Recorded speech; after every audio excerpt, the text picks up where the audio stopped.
Bienvenue dans le podcast Français Facile.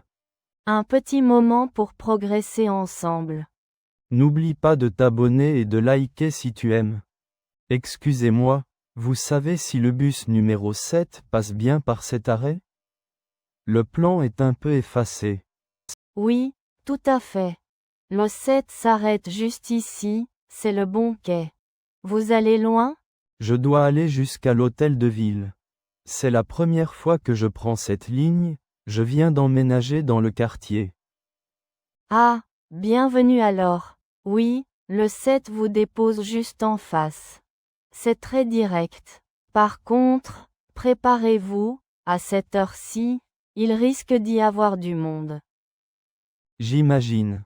Dites-moi, est-ce qu'on peut acheter un ticket directement auprès du chauffeur? Je n'ai pas eu le temps de trouver un bureau de tabac. Alors oui, vous pouvez, mais il faut avoir la pointe, ou presque. Le ticket sera un peu plus cher, un ticket de dépannage, comme ils l'appellent. Sinon, la plupart des gens utilisent l'application sur leur téléphone maintenant, c'est bien plus simple. Vous scannez un QR code en montant. Ah, je ne savais pas. Je n'ai pas encore téléchargé l'application du réseau de transport. Je ferai ça pour la prochaine fois. Pour aujourd'hui, j'ai quelques pièces, ça devrait aller. Merci pour l'info. De rien, c'est normal de s'y perdre un peu au début. Tenez, le voilà qui arrive. Vous voyez, je vous l'avais dit, il est bien rempli. On va devoir jouer des coudes pour monter. Effectivement. Allons-y, après vous. Merci. Bonjour. Un ticket s'il vous plaît. Voilà. Passez, je vous en prie. Bonjour. Un ticket également, s'il vous plaît. Tenez, voilà 2 euros. Merci. Ouf, on a réussi à monter. On peut essayer d'avancer un peu vers le milieu? Bonne idée. Pardon. Excusez-moi. Voilà. Ici on devrait être un peu plus tranquille. On peut se tenir à la barre. Parfait. Merci encore pour votre aide à l'arrêt. Sans vous, j'aurais peut-être hésité à monter. Mais je vous en prie, c'est tout naturel. Alors, vous vous plaisez dans le quartier pour l'instant? Oui, beaucoup.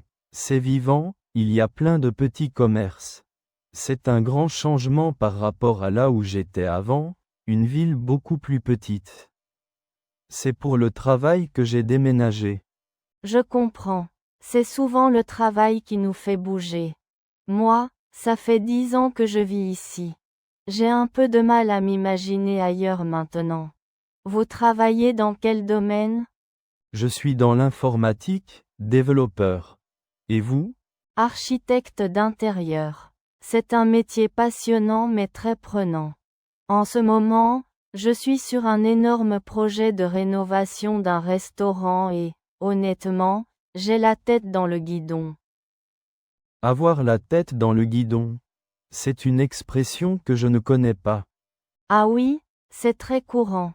En fait, c'est une image qui vient du cyclisme. Quand un cycliste veut aller très vite, il baisse la tête, les yeux fixés sur son guidon. Donc, quand on dit « j'ai la tête dans le guidon », ça veut dire qu'on est complètement absorbé, débordé par son travail. On est tellement concentré sur une tâche qu'on ne voit plus ce qui se passe autour. C'est une façon de dire qu'on est sous l'eau, si vous préférez. D'accord, je vois. C'est très imagé. C'est bon à savoir, je pourrais la réutiliser. Ça décrit bien mes dernières semaines aussi, avec le déménagement et le nouveau poste. Exactement.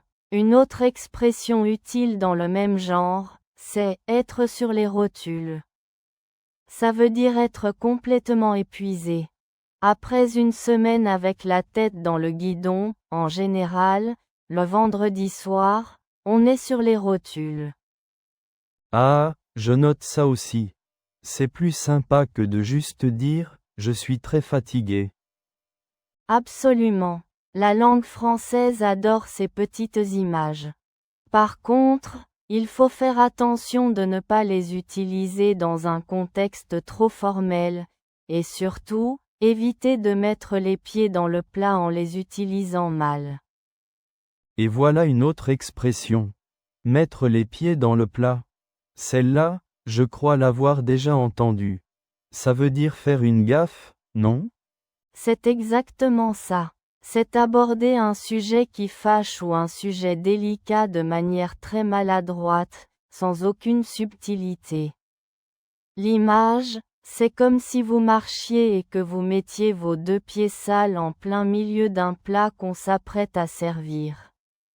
Vous ruinez l'ambiance. Par exemple, si vous demandez à quelqu'un des nouvelles de son mari alors qu'ils viennent de divorcer, là, vous mettez complètement les pieds dans le plat. C'est très clair. Merci pour ces petites leçons, c'est bien plus efficace que dans les livres. J'essaierai de ne pas le faire. Il n'y a pas de quoi, j'aime bien partager ça. Regardez, on approche du centre. On passe devant le grand théâtre. C'est magnifique, surtout le soir quand c'est éclairé. Ah oui, c'est superbe. Il faut absolument que je vienne me promener dans le coin un week-end, quand j'aurai un peu plus de temps. Je vous le conseille. Le quartier autour de l'hôtel de ville est très agréable. Plein de petites rues piétonnes, des cafés, des boutiques.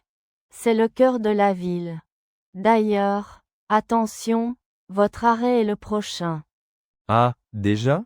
Le trajet est passé vite en discutant. C'est celui juste après le pont, c'est ça? C'est ça. Vous allez voir. L'arrêt s'appelle Hôtel de Ville, vous ne pouvez pas le manquer.